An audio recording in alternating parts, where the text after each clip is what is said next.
¿Puede robarle el hombre a Dios? Hoy vamos a estar analizando el final del libro de Éxodo, donde el pueblo de Israel lleva ofrendas para que se pueda construir el tabernáculo y todas las cosas que el tabernáculo incluían. Hoy terminamos con Éxodo y te invitamos a que te quedes con nosotros en esta edición de Estudiemos Juntos para que averigüemos un poco más y estudiemos esto de las ofrendas, cómo funcionan, para qué son y la pregunta que ya te hice, si le podemos robar a Dios. Así que quédate con nosotros en esta edición de Estudiemos Juntos.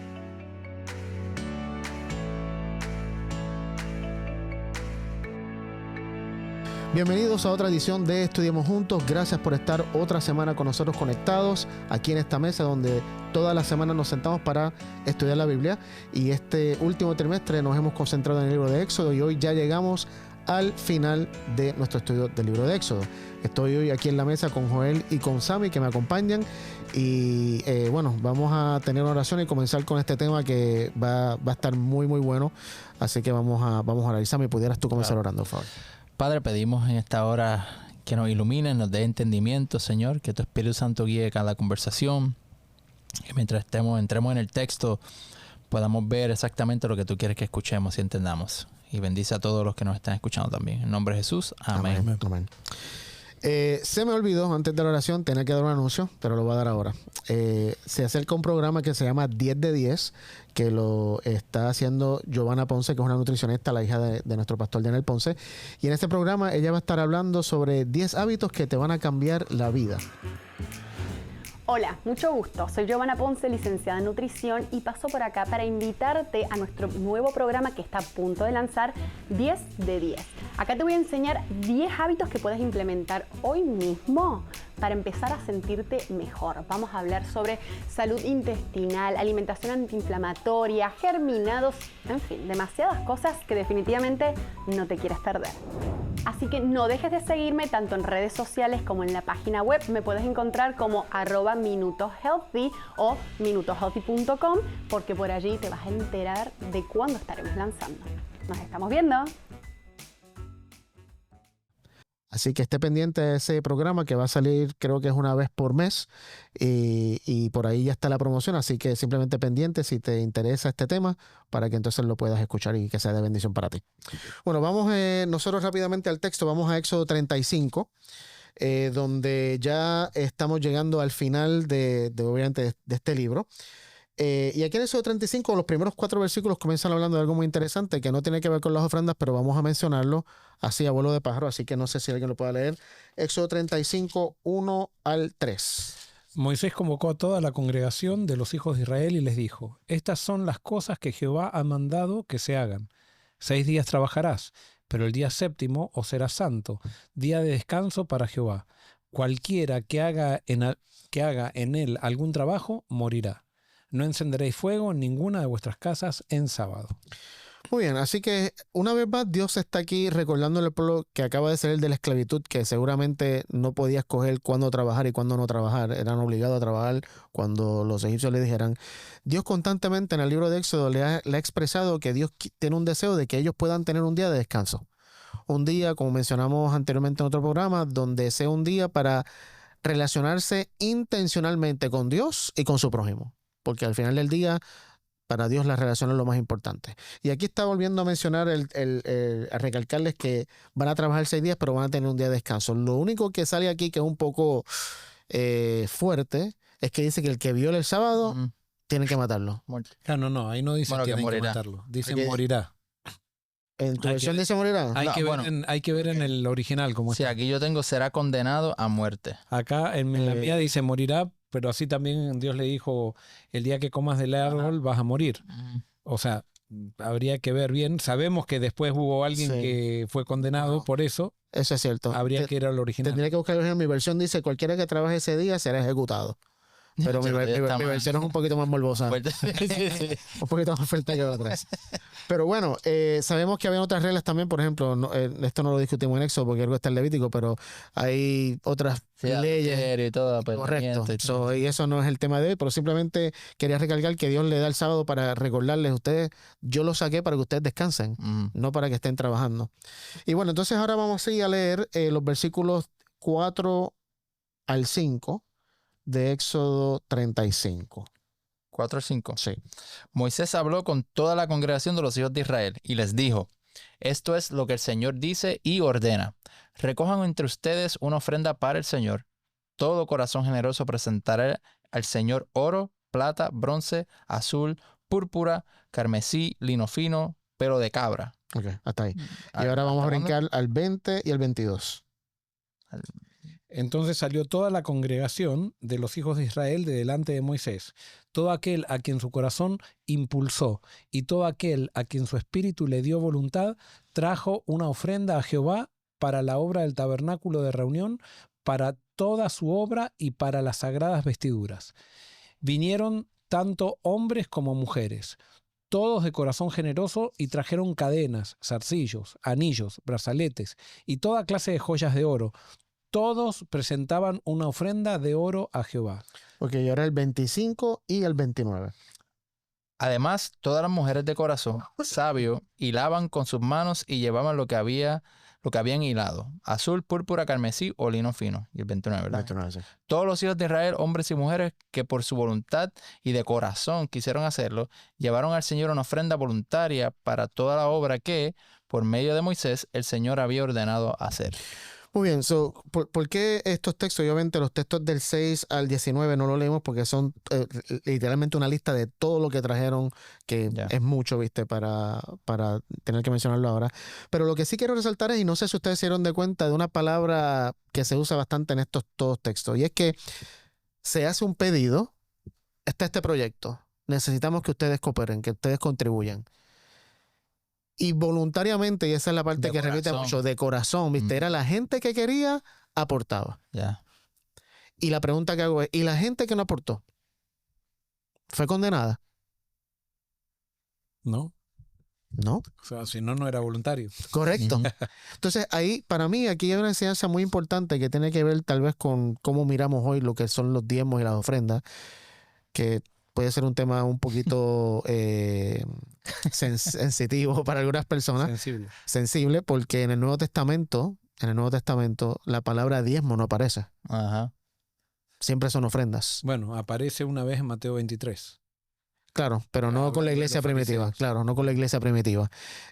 Siempre eran ofrendas. ¿Y justamente por qué ofrenda? Porque la ofrenda y la palabra que uso aquí en el versículo 4... mi versión, el versículo 5, mi versión dice: junten una ofrenda sagrada para el Señor. Eso es lo que dice usted también, una ofrenda sagrada. Una ofrenda para el Señor. Dice. Una ofrenda. En el 5. Sí. Ofrenda para Jehová. Ok. So, la palabra ofrenda en el hebreo es terumá y literalmente significa regalo o contribución. Ofrenda también puede ser una definición, pero regalo o contribución. Y para mí eso es muy importante. Claro, porque si no fuera así, sería un impuesto. Correcto, correcto. Entonces, ¿qué pasa? Aquí vemos un principio del reino de Dios. Eso está brutal, verlo así, porque se puede ver muchas veces, yo creo que la ofrenda se ven como y justamente una cuota que pagas para un club para ser parte de un club. Y si no pagas la cuota, no podés ser líder en un lugar o algo. Correcto. No tiene nada con fe. Exacto.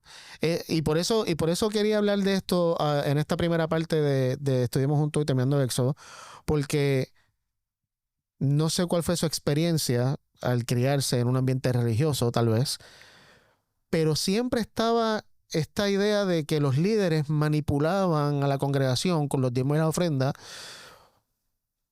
para que la gente diera. Y acá lo que vemos es que el principio del reino de Dios es que nunca se usa la fuerza ni la manipulación para lograr nada. De paso. Sí, no, lo que pasa es que cuando, no sé si vas a abundar en eso, pero cuando un líder hace eso es porque confía en las ofrendas, no confía en Dios. Ha puesto su confianza. Entonces, la obligación siempre es falta de fe. O sea, es falta de fe en lo que proclamo. Correcto. O sea, yo tengo que obligar a alguien a que crea lo que yo creo porque no estoy muy seguro de lo que creo. Entonces tengo que ponerle obligación cuando yo no estoy seguro. Cuando alguien no está seguro de lo que hace con las ofrendas, entonces tiene que obligar. Y lamentablemente vemos mucha obligación dentro de muchos círculos cristianos hoy en día. O sea, yo creo que siempre ha existido porque lamentablemente somos seres humanos y hay seres humanos corrompidos que... Es materialista el ser humano. Que llegan ahí. Pero sí aquí vemos un principio que en ningún momento aquí en el texto se dice que nadie se sintió obligado a dar. Al contrario, era como que si tú no quieres dar, no hay ningún problema. El problema, No, sí hay problema. para mí no. O sea, si no quieres, para mí no. no, si no quieres dar, pues, suponete, Sí. en el pueblo, si no quiere dar, no se construye el santuario. O sea, Sí, o sea, Yo pero pienso, la cuestión yo no pienso era, que no. no era generar Sí. culpa, sino Claro. generar voluntariedad por lo que estaba sucediendo, ¿no? Para mí el santuario se iba a construir con lo que la gente trajera. Por ejemplo, cuando la multitud tenía hambre en la época de Jesús y nada más trajeron 5 panes y 2 peces, Sí, eso Jesús no dijo, bueno, nada más 3 personas van a comer. totalmente. No, o sea, Dios multiplicó lo que se trajo de corazón. pero tiene que haber alguien que lo haga. Porque Claro, también si claro. realmente tú dices, nadie No, lo si hace. nadie da, claro, si nadie da, hace. Y tiene que haber alguien que pida. claro. Y yo, Que invite. claro, y yo creo que para mí ese es el punto. Cuando Dios hace una invitación a que traigan los diezmos al alfolí, o sea, traigan las ofrendas, Ujú. como se hizo aquí, tenemos este proyecto, traigan ofrendas. Siempre va a haber alguien que va a querer dar, porque siempre hay gente que tiene el corazón receptivo a lo que Dios da, y cuando Dios pide algo, que me gusta esa palabra, que Él pide, no exige. Dios pide, Dios pide las ofrendas, no exige las ofrendas. Ujú. Él no está, y capaz que en esto estoy un poco equivocado yo, pero no veo a Dios. Imagínate Dios decir esto: yo les hice salir de Egipto con oro, con plata y con muchas cosas. Ahora ustedes devuélvanme lo que yo les di, porque fui yo el que se los di. Ahora ustedes me lo tienen que devolver. Esa actitud no la veo aquí de Dios.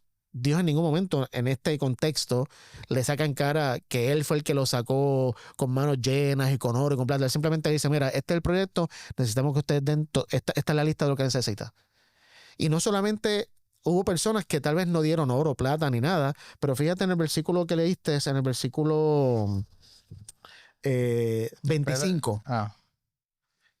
Todas las mujeres que tenían habilidades para la costura y el tejido prepararon hilo azul, púrpura, escarlata y todo el lino fino los entregaron. O sea, el que no pudo dar algo físico dio su habilidad, dio el talento que sin duda sintieron que Dios le había dado. Y todos dieron. Sí. No, ahora, ¿qué era lo que hacía que todos den y que todo...? Es que había un propósito. Una misión. Sí. Una misión. El propósito no era juntar ofrendas. El propósito no era... el propósito, había una misión y entonces todos daban para eso. El gran problema que muchas veces tenemos es cuando perdemos el propósito, tenemos que obligar. Cuando un sistema pierde el propósito, entonces tiene que usar la obligación y tiene que usar la culpa, tiene que manipular, para que la gente entonces dé lo que no da voluntariamente. Pero cuando hay un propósito, el propósito no hay nada más movilizador que un propósito trascendente. Y cuando nuestra experiencia con Dios se vuelve real, porque entonces volvemos a lo mismo. Puede ser que sea algo de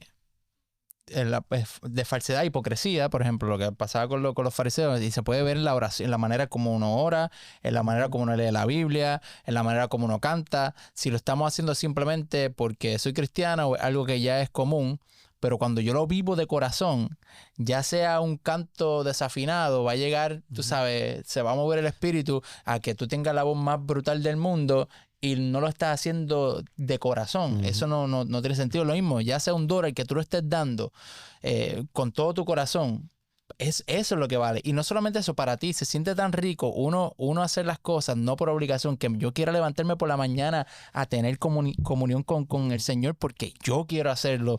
Lo mismo quiero adorar porque quiero adorarlo de corazón, y quiero ofrendar porque lo amo y porque voluntariamente de mi corazón me nace y estoy viendo los frutos y todo. Es lindo cuando nosotros tenemos esas experiencias de corazón. Y me gusta eso que dice Sabe, porque justamente es lo que el pensamiento que me viene a la mente cuando estaba repasando esto y estudiando el texto es que cuántas veces se ha predicado, se ha enseñado, y que hasta yo me he sentido muchas veces, que si no doy ofrenda, Dios me va a maldecir. Que si no doy ofrenda, le estoy robando a Dios. O no te ama porque Dios ama al dador alegre. Y muchas veces usamos frases como, dale a Dios lo que a Él le pertenece. Entonces tendríamos que darle todo. No solo un 10%, habría que darle todo, porque todo le pertenece a Dios. Literal. Usamos frasecitas como que, como mencioné ahorita, que está en Malaquías, le robará el hombre a Dios, ustedes me han robado, dice Dios en el texto, ¿no?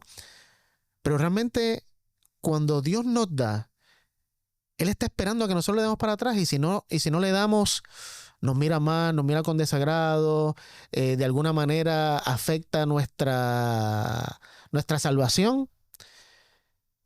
Ojo, Y, el, el y no. yo pienso, y te Sí. digo la palabra, yo pienso que sin duda, cuando Dios pide algo de nosotros y nosotros no lo hacemos, no hay ningún problema. El problema es que nos perdemos una bendición que Dios quiere darnos cuando, cuando Él nos pide algo. Afecta Correcto. nuestra relación, nuestra Correcto. actitud, nuestro crecimiento. Exacto. Pero esa manipulación que se hace específicamente con la ofrenda de que no, si no le das a Dios lo que le pertenece, le estás robando a Dios. Que sí, la sacamos del texto, pero Claro, pero no sé cómo... hablando de eso, Sí. Jesús en Mateo 23, denunciando a los fariseos, dice, ustedes cuando tienen dinero dicen que es corbán para el templo, y entonces con eso no cumplen el deber para con sus padres. O sea, Jesús estaba diciendo, no es una obligación dar al templo. O sea, están tus padres con hambre, dale de comer primero a tus padres antes que traerlo al templo. O sea, Dios contempla las emergencias del ser humano. No es que hay una obligación para que Dios me bendiga, que yo tengo que llevar al templo para que Dios me bendiga. No, hay veces que hay personas que no tienen nada que comer y Dios no le está obligando. O sea, esas personas pueden coser, pueden... Y alguien puede decir, bueno, entonces así todos van a tener la excusa para no dar. Y bueno, al final... Tiene que ser de corazón, claro. Tiene que ser de corazón. Claro. Es que va a surgir. Es que queremos siempre regir por obligación porque nos falta el espíritu. O sea, cuando está el espíritu, no necesita... Es más, lo voluntario va a ser mucho mayor que cuando es obligado. Pero cuando falta el espíritu, lo obligado es más que lo que se puede dar porque es obligado. Pero cuando está el espíritu, siempre, nunca va a faltar. Yo creo que surge automático porque vamos a ponerle que de repente estemos en misión, ¿verdad? Estamos haciendo algo y todos digamos no vamos a dar nada. Pero va a haber necesidad de qué vamos a hacer. Entonces, cuando surge esa necesidad, en nuestro corazón, en nuestro espíritu, va a haber como que yo voy a dar, porque hace falta eso. Y Dios va a poner eso en el corazón de distintas personas y surge naturalmente. No es que hay que obligar a nadie. Pero yo creo que si realmente nos atrevemos a vivir bajo el espíritu también va a poner en el corazón de las personas y la necesidad va a surgir, porque eso es como Dios da. Y cuando nosotros somos como Dios, nosotros también queremos ser Ahora, como... esa obligación después la tergiversaron los mismos gente que construyó el templo, y en la época de Jesús vemos que Jesús cuando entra al templo, limpia justamente lo que tiene que ver con el manejo del dinero. O sea, cómo el templo manejaba el dinero. O sea, porque habían hecho del templo un fin en sí mismo, habían puesto imposición en la gente y había dejado de ser algo voluntario y le hicieron creer a la gente que si no daba, se perdía. Que si no sacrificaba la ofrenda que se tenía que comprar en el templo, se perdía. Y esos líderes, por supuesto, terminaron tergiversando todo. ¿Por qué? Porque el beneficio económico de ellos dependía de eso. Habían dejado de depender de Dios y habían puesto su fe en el dinero. Y no era tampoco que necesitaban ese dinero para pagar los biles del mes. Era que se querían hacer ricos y millonarios con ese dinero. Yo creo que también hay otro aquí factor que sin duda hay que aclarar. A mí me parece que toda persona que está en Cristo va a dar. O sea, no es imposible que tú estés con Jesús y como tú seguías, no imitemos a Jesús porque Jesús daba, Dios siempre está dando. El problema es que nosotros hemos creado y manipulado aún los canales por los cuales se va a dar la ofrenda, los canales por los cuales tienes que dar el diezmo. Y para mí hay una escala de valores y esto puede ser muy controversial para alguien que me esté escuchando, especialmente tal vez si es un líder de iglesia o de unión o de una institución, ¿no? Pero el haber viajado a ciertos países que hay pobreza extrema y haber conocido personas que realmente no tienen recursos y escuchar historias de que van a la iglesia y el pastor les exige, mira, llevas 2 meses que no das diezmo, estás mal, eso muestra que tu relación con Dios, y comienzan a hacerte sentir guilt trip. ¿Cómo se dice guilt trip en español? Culpa. Sentimiento de culpa espiritual, cuando la persona no tiene nada que comer y tal vez el dinero que tenía lo tiene que gastar en comida. Y alguien puede decir, pero eso es falta de fe, porque si le da a Dios el dinero primero, Dios le va a dar la comida. No. ¿De dónde sacamos que falta de fe? Pero entonces falta de fe le podríamos decir al líder que está pidiendo el dinero, está manejando la culpa. Hay falta de fe ahí entonces. Correcto. Entonces no podemos decir que el otro tiene falta de fe cuando yo estoy obligando, porque cuando yo obligo es falta de fe también. Exactamente. Así que, o sea, para mí esto es muy importante. En la escala de valores, lo más importante es nuestra vida. O sea, si yo necesito un medicamento y lo que tengo son este dinero que me llegó, úsalo para el medicamento. O sea, si tu vecino necesita algo y no tiene con qué comprarlo, y Dios te dio a ti el dinero, úsalo. Hay personas que se sienten muy mal diciendo, bueno, sí, pero voy a usarlo del dinero que me sobró de algo, pero ¿y si no te sobró? Y no estoy diciendo aquí que esto se aplica para todo el mundo. Estoy hablando tal vez de ejemplos un poquito extremos para marcar el punto, pero tenemos que tener claro que Dios nunca nos exige que demos, Él simplemente nos pide. Ahora, hay una cosa, por ejemplo, y ahora voy a dar algo concreto. Ayer vinieron del Departamento de Conquistadores que estaban necesitando acá en la iglesia hacer una inversión por algo que necesitan los chicos y ese dinero no está. Sin embargo, dijimos, ¿esto es un ministerio o no? O sea, lo que le vamos a dar a los chicos es algo que necesitan para seguir creciendo. Y llegamos a la conclusión de que sí. Bueno, entonces hay que avanzar. Dios de alguna manera va a proveer el dinero. Cuando hay una misión y hay un propósito que está alineado con Dios, Dios se encarga de proveer los recursos. Claro. O sea, eso es una ley. Pero tenemos que confiar en esa ley. Y Dios muchas veces no nos permite que estemos en sobreabundancia para que podamos Siempre, corroborar de que Él está en el control y no somos nosotros los que estamos, no es nuestra riqueza, no es que tenemos mucho dinero, sino que Él está en el control de los ministerios, Él está en el control de la misión. Lo que pasa, no podemos perder la misión. Si perdemos la misión, entonces tenemos que empezar a usar la obligación, la manipulación, o cuando queremos tener dinero para cosas egoístas que no son misión. Porque muchas veces también, por ejemplo, en el templo de Jerusalén entraba dinero que no tenía nada que ver con misión, pero obligaban a la gente para poder mantener esas cosas que no tienen nada que ver con misión. y por eso yo creo que, o sea, tenemos que orar mucho para que el Señor nos revele esto, cómo vamos a usar los recursos que Dios nos está dando, porque sin duda tenemos una responsabilidad también. Dios nos da para que lo administremos bien y no para malgastarlo, pero tenemos que recordar que Dios nunca nos exige, Dios nos pide. Y el que da se beneficia de la bendición que el dar da, porque Pablo creo que es el que dice que es mejor dar que recibir. Y el que no da, no es que está perdido, no es que es maldecido por Dios. No, es que, perdóname, Sí. el que no da, que es verdaderamente cristiano, no es que no da. No Claro, dio, sí. pero está dando en otras. Correcto, Y acá está bien correcto. claro. Sí. Hay gente que no pudo dar quizás la joya o tenía poca joya y como tenía poca joya dijo, yo voy a venir acá Correcto. y voy a Servicio, acusar, sí. voy a Haceme el dinero. voy a Es un hacer- buen punto. el que está en Cristo es como vos lo dijiste hace un rato, no puede ser que no dé, Correcto. está dando, porque de tal manera amó Dios al mundo que dio a su Hijo. O sea, Dios es un Dios de dar, no es un Dios de acaparar, es un Dios de dar. Y eso es otro punto, y gracias Jorge por traer eso, porque muchas veces cuando hablamos de dar, Es solamente. siempre pensamos en dinero monetario. Pero hay algo que es mucho más valioso que el dinero, que se nos hace bien difícil dar, y es el tiempo. Hoy en día, que vivimos en una sociedad súper ajorada, yo prefiero darte $20 para que tú hagas que acompañarte a ti a un evento o apoyarte en algo, porque me va a consumir tiempo. Prefiero con el dinero, te escribo el cheque, te pago por PayPal o lo que sea, pero el tiempo, ¿cuántos estamos dispuestos a dar de nuestro tiempo para la misión? Y justamente para mí es importante. Y por eso comparo esta actitud que tuvo el pueblo de Israel aquí, que trajo estos regalos, que es la palabra ofrenda, que son voluntarios. Acá en el texto, en el versículo 5 de nuevo, en mi versión dice que todas las personas de corazón generoso presenten al Señor las siguientes ofrendas. Y esa palabra generoso en el hebreo es nadib, que significa dispuesto libremente y voluntario. Eso es lo que Dios desea. Cuando nosotros entendemos lo que Dios ha hecho por nosotros, entendemos el Evangelio, estamos conectados con Dios, cuando Dios nos presenta una misión de frente, no vamos a poner peros para decir cómo atacarla. Y si no tenemos recursos, como tú dijiste, Joel, avanzamos por fe. Y yo creo que Ahora, Dios casi siempre lo permite de esa manera. Sí, ¿y qué pasa con un individuo? Por ejemplo, se necesita algo en la iglesia. Por ejemplo, pagar la luz en la iglesia cada mes se necesita. Y a veces no. Y yo tengo miedo que si doy para la iglesia, me voy a quedar sin. Claro. ¿Cómo es eso? O sea, no doy entonces porque siento que no puedo.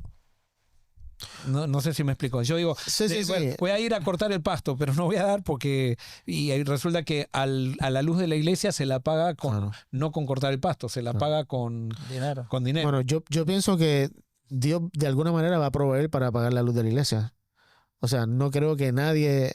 Y si nadie... Pero y si- a lo que Ajá, voy con eso, sí. porque ahí entonces pareciera que tampoco solamente tiene que ser ejercer fe el sistema, pero no los individuos. Correcto. Y yo creo que los individuos Exacto. también tenemos que ejercer fe. A veces nos va a parecer que si damos para la misión, nos va a faltar. Y por Pero eso... tiene que ser voluntario al final. Claro. Pero y ahí es que yo veo, vamos a poner que digamos eso. Ah, bueno, pues nadie va a pagar.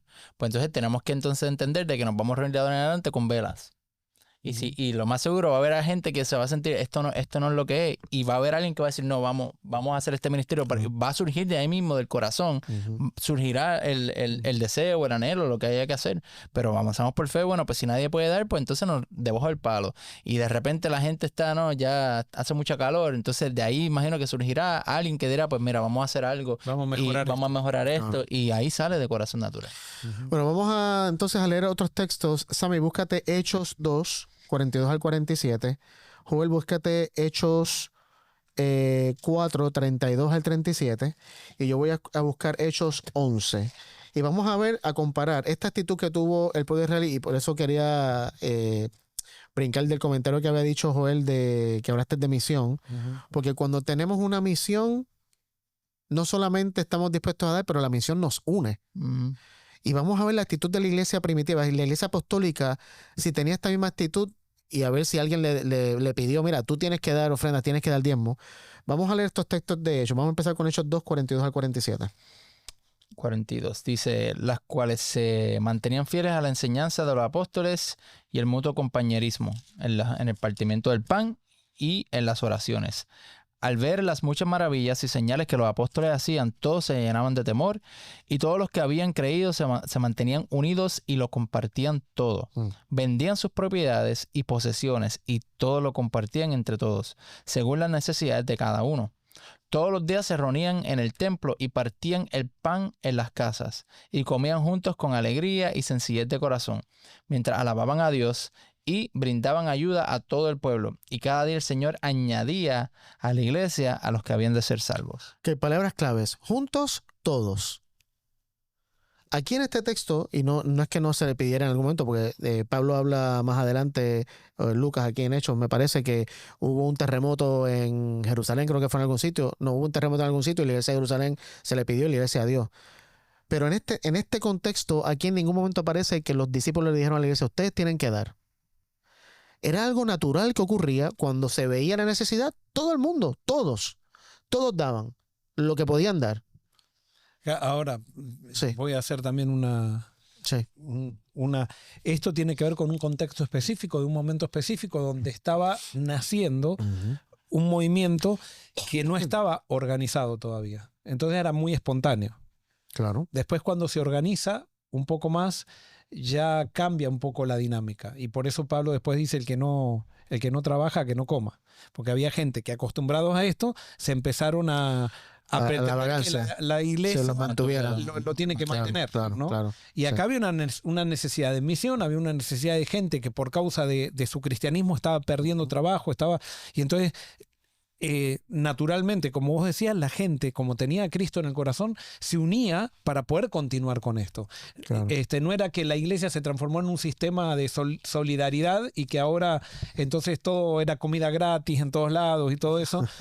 No era ese el fin de la iglesia, Claro. no es ser una institución filantrópica. El fin de la iglesia es predicar el evangelio y cuidar por las personas que están en misión. Aunque muchas veces sí actuó como una organización filantrópica cuando el terremoto, otras cosas, pero sin duda y estoy de acuerdo con lo que estás diciendo, lo que quiero resaltar de aquí es que la gente de la iglesia primitiva veía una necesidad y nadie tenía que decirle tienes que dar. Ellos automáticamente daban, porque así es la persona que está en el espíritu. Hechos 4, 32 al 37. La multitud de los que habían creído era de un corazón y un alma. Ninguno decía ser suyo propio nada de lo que poseía, sino que tenían todas las cosas en común. Y con gran poder los apóstoles daban testimonio de la resurrección del Señor Jesús, y abundante gracia era sobre todos ellos. Así que no había entre ellos no había ningún necesitado, porque todo lo que poseían, heredades o casas, lo vendían y traían el producto de lo vendido, y lo ponían a los pies de los apóstoles, y se repartía a cada uno según su necesidad. Entonces José, a quien los apóstoles pusieron por sobrenombre Bernabé, que significa hijo de la consolación, levita natural de Chipre, vendió una heredad que tenía y trajo el producto de la venta y lo puso a los pies de los apóstoles. Esta ya la iglesia un poquito más avanzada, con el mismo espíritu. Dan todo en común, el que tiene ayuda, vamos a ver cómo te podemos ayudar a resolver. Y termino con Hechos capítulo 11, versículos 27 al 30, que dice: durante aquellos días, unos profetas viajaron de Jerusalén a Antioquía. Uno de ellos, llamado Agabo, se puso de pie en una de las reuniones y predijo por medio del Espíritu que iba a haber una gran hambre en todo el mundo romano. Esto se cumplió durante el reinado de Claudio. Así que los creyentes de Antioquía decidieron enviar una ayuda a los hermanos de Judea y cada uno dio lo que podía. Así lo hicieron y confiaron sus ofrendas a Bernabé y a Saulo para que las llevaran a los ancianos de la iglesia de Jerusalén. Fíjate qué interesante. Aquí, este profeta Agabo simplemente profetiza, va a ocurrir esta crisis. Una fe tremenda. Y la iglesia dice, ¿qué va a pasar? ¿Cómo podemos ayudar a esa gente? Y ahí reunieron algo, ¡pam! Y Bernabé, que ya también daba, o sea, tenía el mismo espíritu, se lo da a Bernabé a Pablo para que él se lo lleve a ellos. Pero ahí fíjate que no es una cuota. Correcto. Cada uno da lo que podía. Y para mí eso es clave, porque las ofrendas no pueden ser, y bueno, me voy a arriesgar a decirlo, las ofrendas y los diezmos, aunque el diezmo implica un 10%, sí, pero todo tiene que ser voluntario. En el momento que a mí me digan, tiene que ser esta cantidad, ya ahí pierde efecto. Sí, no es de Dios, no es de Dios. El diezmo tiene una cantidad establecida, preestablecida. Sí. Pero claro, la ofrenda no. Claro. Pero tampoco, el diezmo tampoco se tiene que dar por obligación. No, o sea, nada, correcto, nada. Y por eso, al final del día, vamos de nuevo a Éxodo, y con esto ya terminamos porque Alex me va a matar porque ya son las 30 y 31 minutos. Pero Éxodo 36... ¿Éxodo 36 ya? Sí, Éxodo 36... vamos a ver dónde es que está este. 3 al 7. Ellos recogieron toda la ofrenda que estaba delante de Moisés y que los hijos de Israel habían llevado para la obra del servicio del santuario y se dispusieron a hacerla. Mientras tanto, todos los días el pueblo seguía llevando ofrendas voluntarias.